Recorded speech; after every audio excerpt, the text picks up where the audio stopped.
చచ్చిపోయాయి. ప్రతి 4 నెలలకి 5 నెలలకి 40 ఆవులు చచ్చిపోతుంటాయి. ఎందుకంటే అవి డెలివరీ సమయంలో ఇబ్బంది పడి ఈన లేక ఆవును దూడ పెట్టలేక ప్రసవించలేక కొన్ని ఆవులు చచ్చిపోతున్నాయి. కొన్ని నేచురల్ గా ఏజ్ అయిపోయి ముసలివి అయిపోయి చచ్చిపోతున్నాయి ఆవులు. ఈ కరుణాకర్ రెడ్డి గారు ఈవేళ అక్కడ ఏం జరిగిందనేది మనకు తెలియదు. అక్కడికి పోలేదు, చూడలేదు, ఆయన దగ్గర ఎవిడెన్స్ లేదు. గాలి పోగేసి మాట్లాడుతున్నారు. ప్రభుత్వం మీద తిరుమల తిరుపతి దేవస్థానం మీద బురద జల్లడమే కార్యక్రమంగా పెట్టుకుని వీళ్ళు ఒక స్టోరీ అల్లుకుని ప్రజలు నమ్మింది ఒకటి ట్రై చేస్తున్నారు. 2019లో నమ్మించారు కదా, సేమ్ ఎపిసోడ్ రిపీట్ చేద్దామని చూస్తున్నారు. ఇది తరం కాదు. ఈ కరుణాకర్ రెడ్డి గారు గతంలో ఏమన్నాడు అది తిరుమల, అతను ఒక నాస్తికుడు. ఒకప్పుడు ఈ తిరుమల తిరుపతి వెంకటేశ్వర స్వామి బొమ్మ అది ఒక నల్లరాతి బొమ్మది, దేవుడు కాదని చెప్పన్నాడు. ఇదే కరుణాకర్ రెడ్డి. ఏంటి ఈయనేదో వీడియో చూపిస్తున్నాడు, ఒక్క నిమిషం ఉన్నట్టు రెస్పాండ్ అవుతుంది కానీ ఆయన అనలిస్ట్ కదా, ఎందుకు కంగారు పడతాడండి ప్రసాద్ గారు?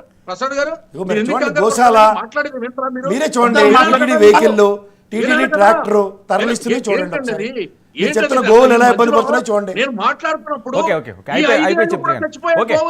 అదే చెప్తున్నా, ఆ లెక్క చెప్తున్నా. నేను అదే చెప్తున్నాను సార్, మీరు గోశాల లేదు. 5 నెలలకి 40-50 ఆవులు చచ్చిపోయే వర్మ గారు. ఓకే, ప్రతి 4 నెలలకి 40-50 ఆవులు చచ్చిపోయి వీడియో చూపిస్తాను మధ్యలో. వెయిట్ చేయాలి. గౌరవంతోనే ఒక విషయం చెప్తాను. మీ మీద గౌరవంతోనే ఒక విషయం చెప్తాను. మనకి article 48 as per constitution go సంరక్షణ ఏదైతే జరుగుతుందో ఆ గో సంరక్షణలో మరణాలు సంభవించకూడదు అన్నది ఆర్టికల్ 48 మనకి ప్రొటెక్ట్ చేయమని చెప్తుంది. మీరు ఇది గమనించండి.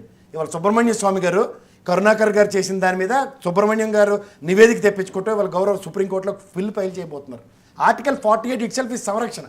మీరు 40 చచ్చిపోతున్నారు, మీరు డెలిబరేషన్ ఇస్తే అది మీ విజ్ఞతగా వదిలేస్తున్నారు. ఆపే మీ ఇష్టం, మీరు మాట్లాడండి, నాకు అభ్యంతరం లేదు. వినండి, అదే చెప్తున్నా.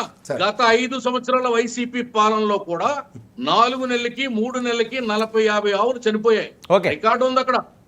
ఎలా చనిపోతున్నాయంటే ముసలివైపోయిన ఆవులు, కాలం తీరిపోయిన ఆవులు, వయసు మళ్ళీపోయిన ఆవులు చనిపోతున్నాయి.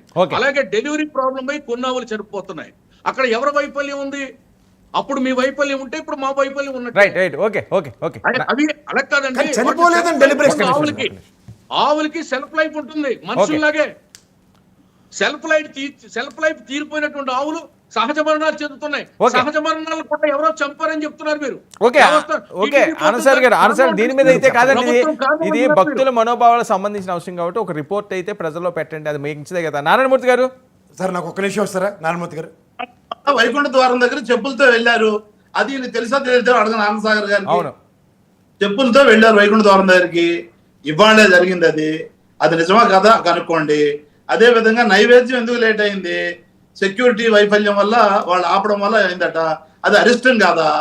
ఇవన్నీ అంటే వైఫల్యాలు ఉన్నప్పుడు మేము సరిదిద్దుతామని చెప్పడంలో దానికి అర్థం ఉంది. లేదంటే దీని మీద ఒక కమిటీ వేస్తాము, నిజాలు బయటపెడతాము అనే దాంట్లో అర్థం ఉంది. లేదంటే ఏదో పిల్లలు పెట్టేటప్పుడు చనిపోయింది, ముసలాయి చనిపోయాయి, ఇవ్వండి నివేదిక. ఇన్ని దీనివల్ల చనిపోయాయి, ఈ కారణం వల్ల చనిపోయాయి, దీనికి కారణం ఇది అని చెప్పండి. లేదంటే మేము జరగకుండా చూస్తామని చెప్పండి, దాని మీద విచారణ చేస్తామని చెప్పండి. అవన్నీ వదిలేసి గతం కూడా కానీ చనిపోయండి, ఫస్ట్ నుంచి చనిపోతానే ఉన్నాయి, ఇప్పుడు కూడా చనిపోతున్నాయి, అదెక్కడ సోద్యం? మీరు తప్పించుకోవడానికి పారిపోవడానికి ఎందుకు చూస్తున్నారు?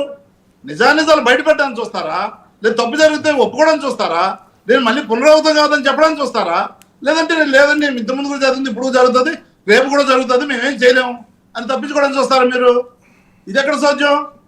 నేనేమన్నాను? వాలంటీర్లు 10,000 ఇస్తానన్నా, వచ్చినట్టునే ఇస్తానన్నారు, ఇవ్వలేదన్నా. నేను ఒప్పు